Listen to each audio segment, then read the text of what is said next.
President Vladimir Putin signed into law a bill that outlaws public support of LGBT equality in Russia because he believes equality is a danger to children. But this new law is the real danger to LGBT Russians, especially youth, who are being led to believe they're less than equal. And if you look under the surface of this law and other anti-LGBT legislation in Russia, you'll find over a dozen notorious American anti-LGBT activists who have traveled to Russia to fuel this fire.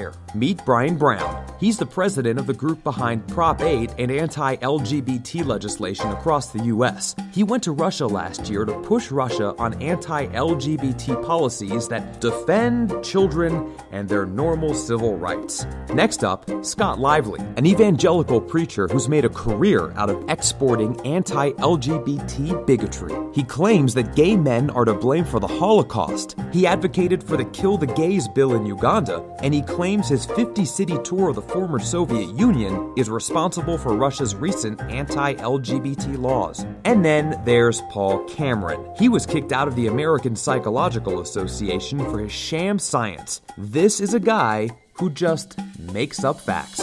He flat out lied to Russian policymakers last year, arguing that 1/3 of gay people support pedophilia, and he believes that gay people are of what he calls the lower strata. You know, waiters and busboys and bums and hobos and jailbirds and so forth. All three of these Americans spent time with policymakers in Russia during the last year, speaking as experts, advocating for anti-LGBT laws. We can't let the work of these Americans and dozens of others who are traveling around the world go unnoticed. We know that love conquers hate. Share this video and show your support of LGBT Russians and LGBT people around the globe at loveconquershate.org.